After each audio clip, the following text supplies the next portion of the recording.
Sitaram. I'm Mrs. Reena Khari, and astrologically, I have changed my name. So now I'm Raj Lakshmi,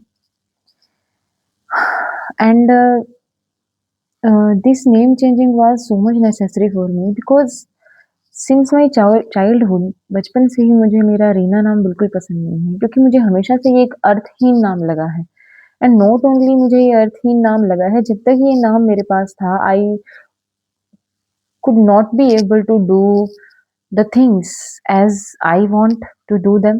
हो रहा था सब कुछ but the results which I was expecting from those actions was not getting to me.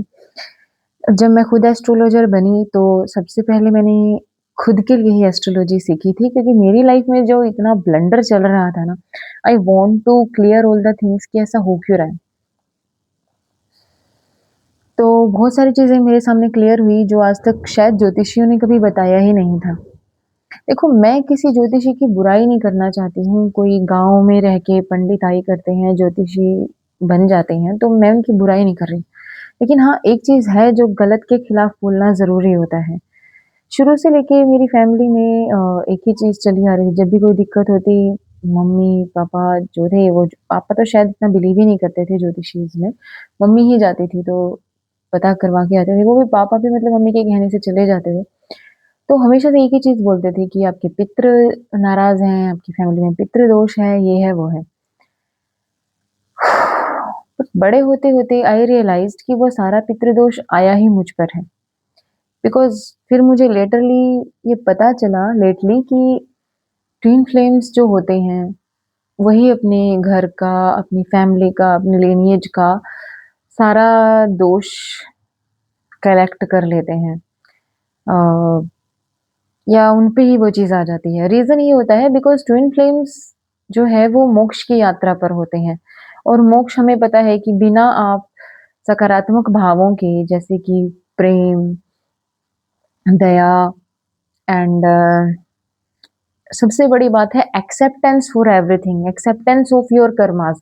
ये चीज़ twin flame में ही आके साकार हो पाती है क्योंकि बाकी नॉर्मल लोग अपने सभी कर्मों को एक्सेप्ट नहीं कर पाते, बहुत कुछ गलत कर देते हैं और जीवन भर अकड़ में रहते हैं कि नहीं हम इतने बड़े ज़मींदार हैं, ये हैं, वो हैं। मतलब जिस भी उस पे हो वो उसी लेवल पे अकड़ में रहते हैं और कभी एक्सेप्ट ही नहीं कर पाते अपने कर्मास को। इसीलिए वो मोक्ष की यात्रा चाहकर भी नहीं कर पाते, इसलिए उन्हें मुक्ति नहीं मिलती। इसीलिए शायद उस परिवार में या उस आसपास के एरिया या उस गाँव में ट्विन फ्लेम की एंट्री होती है क्योंकि ट्विन फ्लेम्स होते ही मोक्ष की यात्रा में है। तो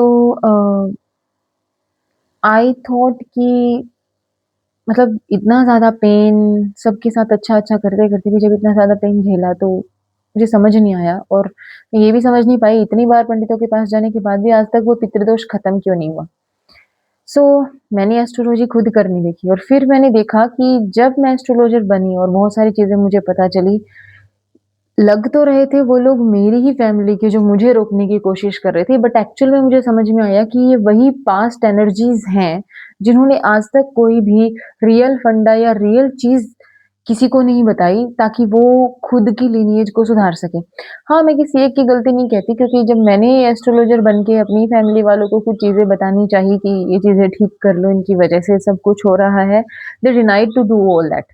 मुझे समझ में आया कि मैं किसी ज्योतिषी या किसी पंडित की गलती भी नहीं निकाल सकती हूँ। Even all the peoples are equally responsible for that क्योंकि वो लोग भी कुछ करना नहीं चाहते। They want just to get money, fame, name and what they want in life without doing any positive effort. जबकि ऐसा होता नहीं है। जब तक आप पॉजिटिव एफर्ट करोगे नहीं, आपको पॉजिटिव रिजल्ट मिलने वाला नहीं है।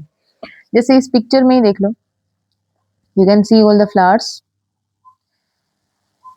सभी फ्लावर्स हैं एक दूसरे से जुड़े हुए हैं बट हर किसी की एक एग्जिस्टेंस अलग है, हर किसी की सोच अलग है, हर किसी का जो काम होना है वो चीज़ अलग है।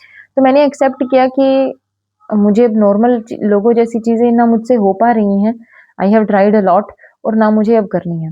तो एस्ट्रोलॉजी मैंने जब सीखी तो सबसे पहले मैंने अपनी लाइफ में फंडा चेक किया, oh I am a twin flame that's why I was झेलिंग ऑल दैट एंड फिर वो सारे मुझ पे इसलिए आए क्योंकि मेरे एंसेस्टर्स को पता था कि ये जो बच्चा आया है, ये वही है जिसका उन्होंने शायद बहुत लंबे समय से इंतज़ार किया है एंड ये हमें मोक्ष की यात्रा तक लेके जा सकता है and finally I can say कि अब मैं मोक्ष की यात्रा पर निकल चुकी।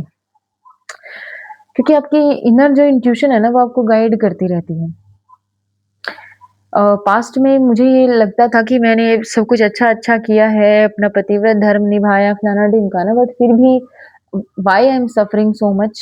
लेकिन अब जैसे ही मेरी लाइफ में धर्म युग शुरू हुआ है, सबसे पहले I have changed my name Rajalakshmi. Many peoples in my life are not even able to accept this time at this time also कि वो राजलक्ष्मी एक्सेप्ट नहीं कर पा रहे हैं मेरा नेम क्योंकि उन्हें शुरू से ही सबको लगता है ना जिस कंफर्ट ज़ोन में वो शुरू से रहे हैं उसी में ही उन्हें रहना चाहिए। They don't want to accept कि इसका कोई नाम चेंज हो गया है, किसने किया, किसने करवाया या इसने खुद किया है तो हम इस चीज़ को क्यों माने? देखो मानो या ना मानो, जो चीज़ मैंने एक्सेप्ट कर ली है you have to accept for that अगर नहीं कर सकते तो just be away from me, दूर रहो मुझसे।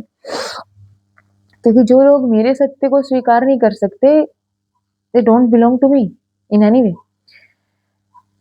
तो एक चीज़ मैंने देखी कि जो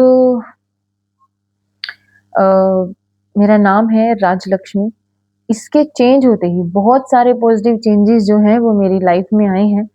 तो सबसे पहले हमें कोई भी चीज़ हम सीखो तो उसे खुद की लाइफ़ में अप्लाई करके हमें चेक करना चाहिए कि हम कितने अच्छे एस्ट्रोलॉजर हैं और अगर आपकी लाइफ़ में पॉज़िटिव इफ़ेक्ट आ रहा है, then you can do for the help of humanity. Thank you so much.